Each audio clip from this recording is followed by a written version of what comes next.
Ils ont étonné tout le monde. Ils, ce sont ces curieux petits véhicules à 3 roues, on les appelle des ATC. Ils étaient 3 au départ de Paris, dont 2 de l'écurie officielle Honda.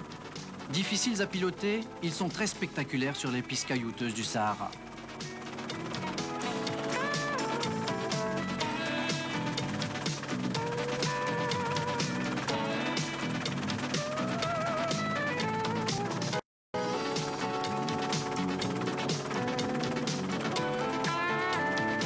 Jusqu'à Iferouane, avant la boucle du Ténéré, leur comportement a été remarquable.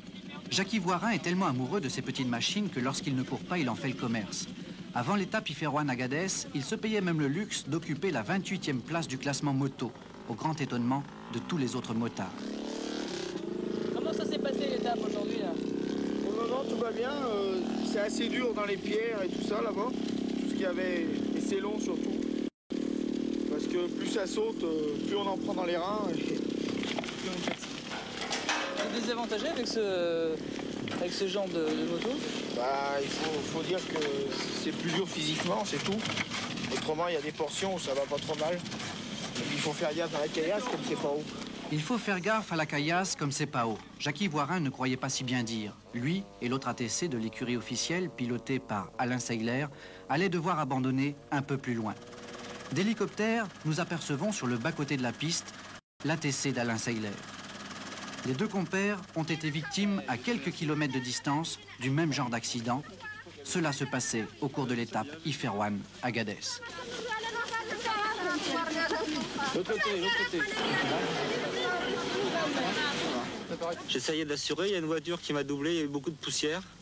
Je suis sorti sur la gauche de la piste, puis il y a eu une grosse bosse. Bon, j'ai fait un looping, puis l'engin est retombé sur moi, c'est tout. Un sourire qui masque la souffrance, mais les deux hommes ont la ferme intention de remettre ça l'année prochaine. Leur petite machine, comme ils disent, n'ayant jusque-là pas connu d'ennui mécanique. Autres 3 roues, les sidecars. Ceux-là aussi ont étonné, et notamment 2 d'entre eux. D'abord celui-ci, d'une conception un peu spéciale, piloté par le Belge Ronnie Renders, avec comme passager sa femme.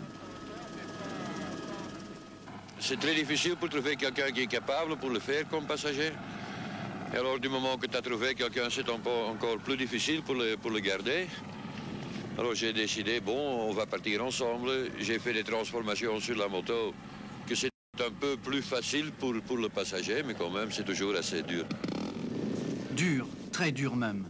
Ici, les Renders complètement ensablés pousseront longtemps sur leur side, jusqu'à la limite de l'épuisement, sans parler des multiples autres petits problèmes. Oui, ton réservoir. On essaye de réparer avec un peu de savon. Autre terreur de tous les concurrents, mais en particulier des motos et des sidecars, la crevaison. Au cours de l'étape Iferouane-Agadez, première crevaison pour les Renders. La 11e depuis le départ de Paris.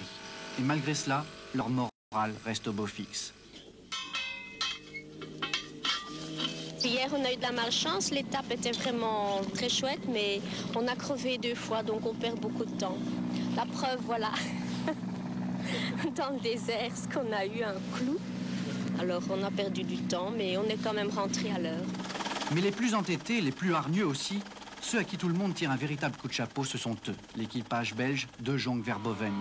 Coincés ici dans un goulet étroit et sablonneux du désert mauritanien. La fatigue, ils ne savent plus ce que c'est. Ce sont les nerfs qui craquent, les larmes qui coulent.